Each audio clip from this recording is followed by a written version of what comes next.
Yo, what is up, YouTube? Today we are going to be talking about not the December 2025 schedule, which we will do in a different video, kind of give you a broad overview on like what you should pull. But right now we're just going to focus on the upcoming banner, which drops in a day. A little, I don't know like exactly when this is come out, but probably on the day of, if not just slightly before.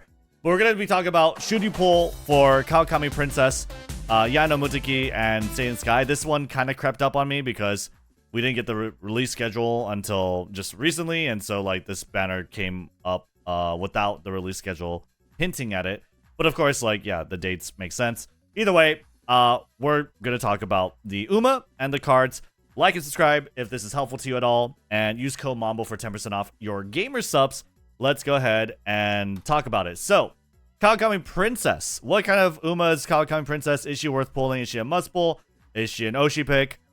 You probably know the answer to this, is that she is an Oshi pick. Now, that isn't to say that this banner is all Oshi picks. Actually, there is a really, really good UMA to consider pulling for, especially if you're a fan of late surgers. But Kawakami Princess is an Oshi pick, and it's not like, even if we say it's an Oshi pick, I wouldn't say she's weak as a runner. I would say actually Kawakami Princess has a pretty good set of skills for both mile and medium distance tracks. She is primarily a late surger. Okay, you can see that with outer swell. You can see this with late surger straightaways. She has no stopping me in her kit with nimble navigator, not from a potential, but just innately, which is really, really nice. You also have Rising Dragon, which is probably a lot better on medium distance tracks. But Kawakami Princess is very versatile between mile and medium distance. If you're a fan of late surgers, you might be a fan of Kawakami Princess. Now, the only thing that's kind of really bad about her is that her stat growths are pretty bad, and also her base stamina is a little lower, so she's a little more suited and easier to build for a mile than something like Tokyo Yushin or the Nippon Japanese Derby for 2400 meter. But still, like, you have, it's doable, obviously, right? What about her skills? What kind of stands out for her? If you pull her, what do you expect? Well, she's a mare, right? So Kawakami Princess is a mare. She's going to run the Triple Tiara sort of set of races, I guess skipping the Oka show, right? But going to try and go for a 2-time Queen Elizabeth Cup. Very much this mile to sort of shorter medium distance runner, 2200 meters, as opposed to like the Tokyo Yushin 2400 meter, though you do have the Japanese Oaks over here. Besides that though, like, what about her skills? Her skills are, again, very good. Nimble navigator, you have acceleration, very relevant for late surgers, already on her kit. Now, of course, with Unity Cup, everyone has access to nimble navigator and no stopping me pretty much. That said, we do have hint books, so this could be increased to provide further hints and more discounts for such a key critical acceleration skill. If you're really into Kawakami Princess, you want to spend the books for her. Late surger straightaways are good. Standard distance is great. Mile distance tracks, a lot of them are just 1600 meter, so this is perfect. Rising Dragon is a good sort of late race velocity skill, and it's going to happen like on the final corner. So typically where you're going to want to see that, I believe, is it phase random in the final corner? Let's see here. Is final corner and you're on the corner. It's probably actually better. It might actually be better on mile distance tracks. Yeah, this is really nice on mile distance tracks, right? You want this mid-race sort of velocity skill, right? So definitely a good one there. But besides that, as far as that goes, as far as like her skills, very, very good. What about her unique skill? This skill is not really, again, because she's not a must pull. Why is that? Is because her unique skill isn't really anything to write home about, or in terms of like being able to give to someone else. It's not necessary. It's not very that great either. You only have a 15 centimeter per second velocity skill, but it's fine. It's a fine skill. This happens on the final straight.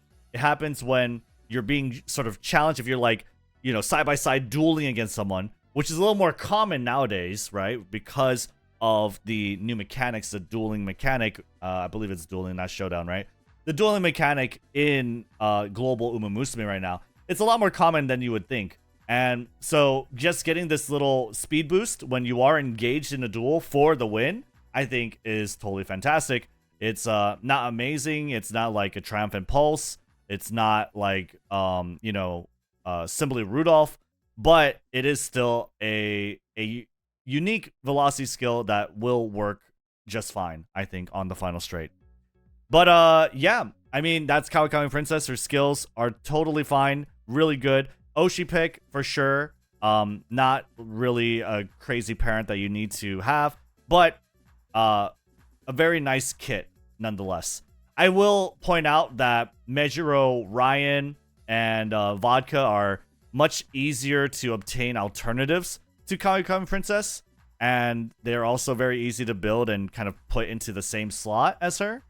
That said, she still has her own kit, and it's still very much better than a lot of other Umas, I would say. So definitely someone worth going for if you really like Kawakami Princess. If you take a look at like Japanese version, as far as other versions of Kawakami Princess, you have the New Year's or the Festival Edition, which is a very cute outfit for sure. Better growth rates, right? So maybe you want to save for her. I'm not too sure about these skills. I mean, downhill speed looks kind of cool. Final straight, you're going to have like some speed boost over there. I'm not too sure about these skills altogether, but I will say she's worth taking a look at in case you want to save your money for a Kawakami Princess later down the line. This one is going to be coming out. Let's take a look here. Kawakami Princess. Yeah, it's a lot later. We're talking about 2 years. It's a little less than 2 years from now on May of 2027. So you have plenty of time to save for the next Kawakami Princess if you're a huge Kawakami Princess fan. One thing I definitely wanted to mention was the fact that Mejiro Dober is coming up. So late surgers are going to have a nice, reliable acceleration, better than Let's Pump Iron, especially for medium and long distance tracks in Mejiro Dober's Inherited Unique. So look out for late surgers moving into the future, including Kawakami Princess, to be used more following Mejiro Dober's release, and because Mejiro Dober's unique skill is just really good. We'll cover Mejiro Dober, exactly what this jargon means. But the long story short of it is that it is a very good acceleration skill. When inherited, it's basically a late surger's sort of not tail held high, but angling and scheming, the Seiun Sky unique skill. It's very, very good, and especially very consistent on medium and long distance tracks.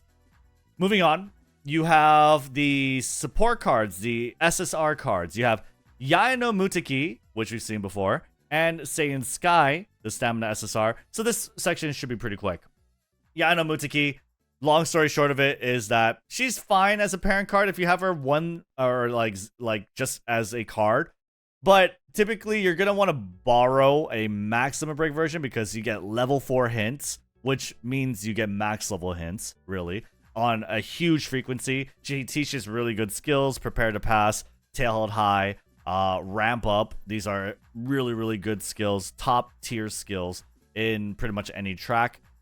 Medium distance, you have up tempo as well. You have It's On, another really good velocity skill, and Play Time's Over, which is like a very top tier skill for front runners, for anyone really, honestly.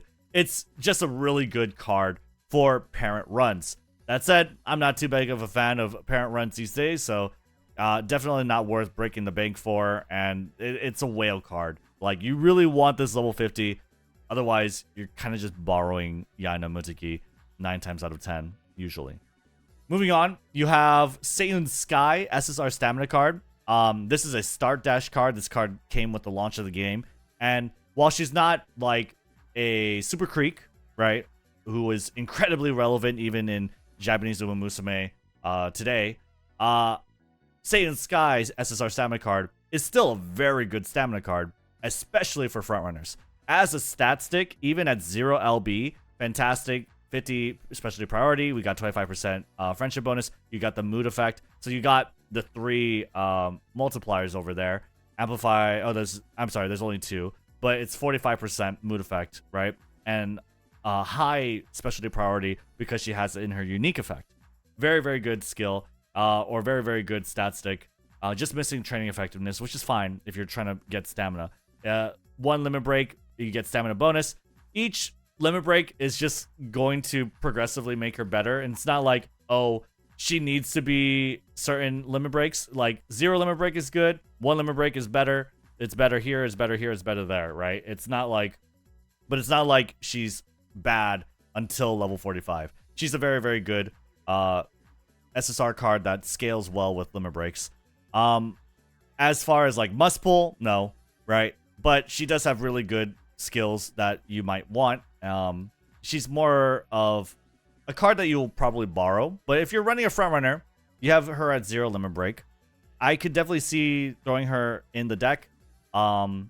It's harder with Unity Cup because typically you're gonna be running like Super Creek and Rico. But if you do have room for another stamina card, like she has Escape Artist, which is a very key, a very great skill for frontrunners. Otherwise, you might also just get fast pace because it's a random. But these two skills are very good for frontrunners, absolutely. So it's definitely worth trying for your frontrunner decks if you need the stamina, notably in like Tokyo Yushin, CM, or long distance tracks, right? So definitely a good card. Is she a must pull? No, because I mean, if you're a real frontrunner fan of long sort of medium distance tracks like 2400 meter Tokyo Yushin, then sure. But otherwise, like I just don't really. She's pretty niche in her usage still, right? There are other cards that do her job like Super Creek, but better, right? And other cards you can sort of supplement instead with her, like Zena Rob Roy or Manhattan Cafe, right? In the Unity Cup sort of context. But yeah, that's pretty much it. The card banner is like, yeah, it's an easy skip over here for most players. If you're a whale and you love frontrunners, go for Seiun Sky. If you're a whale and you really want to farm parents for whatever reason, Yaeno Muteki is great. Kawakami Princess, great late surger Oshi pick. Fantastic runner for late surger, and late surgers are going to get better with Mejiro Dober. So there you go. That's your should you pull. Leave a like and comment below if this was helpful to you. Let me know if you have any questions, and I'll see you on the next one. Peace.